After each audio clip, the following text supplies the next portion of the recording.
The news at 10 asked a very good question. Why does social housing have a regulator that cannot visit homes or talk to residents? My name is Alistair McIntosh, welcoming you to this week's First Things First, and I'll try and shed some light on that thorny question.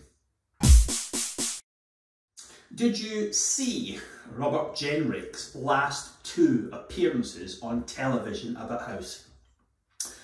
He was on the Marr show and Andrew Marr tried to put him under pressure on Grenfell and cladding.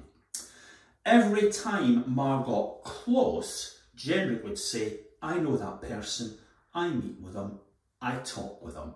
He played the empathy card and, to be honest, in that interview, routed Andrew Marr.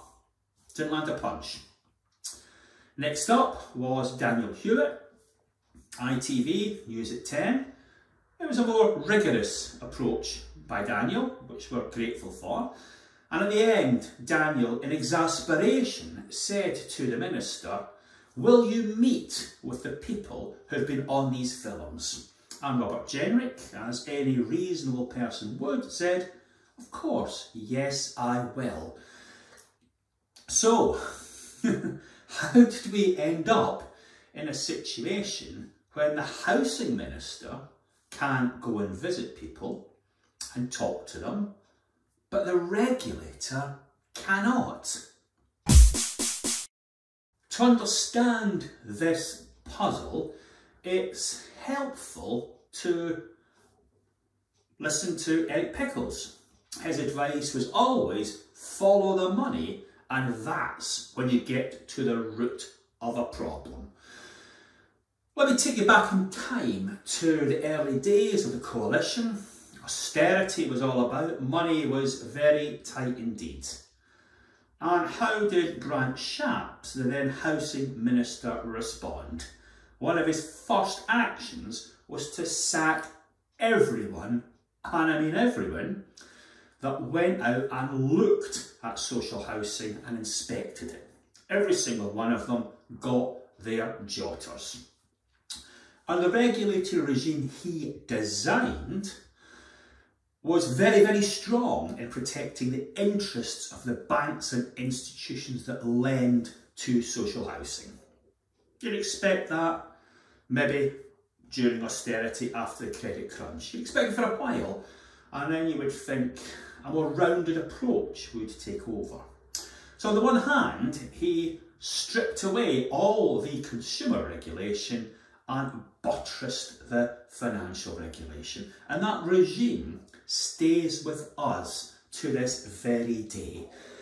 The regulator for social housing doesn't have the power, the ability or the capacity to go out and talk to tenants about their housing problems or to visit estates and assess the rights and wrongs of particular disputes and decide upon the action to be taken. It's almost as if they are in perpetual lockdown, but without the ability to use Zoom. Now, this isn't because the regulator is hostile to residents, anything but.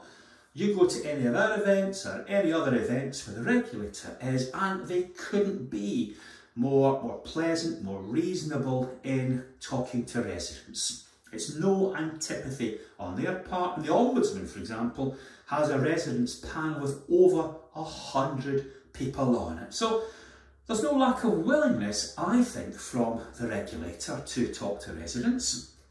Certainly not the Ombudsman either, and the civil servants who are working on bringing forward the Grenfell White Paper are also very amenable and friendly and reasonable when they talk to residents. So what is holding things up? Why is our response to Grenfell in the long grass? Why hasn't inspection been reintroduced? Why can News at 10 ask such profound questions to which we have no reasonable answer?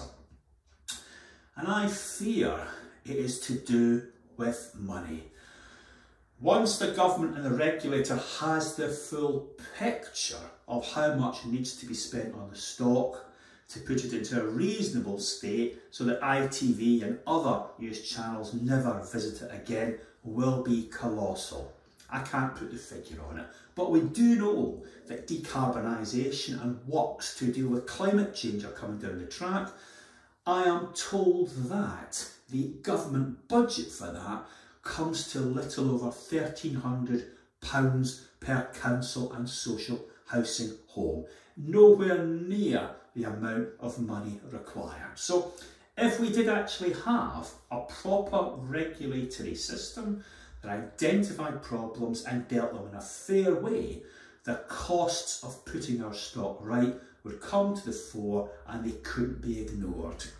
I would suggest that is why the white paper lies in the long grass. And we've all got to come together to get it taken out of there and implemented. And I thought that one of the best things about Daniel's interview with Claire Miller, the Chief Executive of Clarion, is that she was arguing for stronger regulation too. So the problem isn't the housing associations, the regulator, the ombudsman or the civil servants. The problem is the money it will take to sort these issues out. Thanks for your attention. I hope to see you again next week. And if Robert Jenrick does come to your estate or your landlord for a visit, let's just hope for once in his life he brings the chequebook. Goodbye.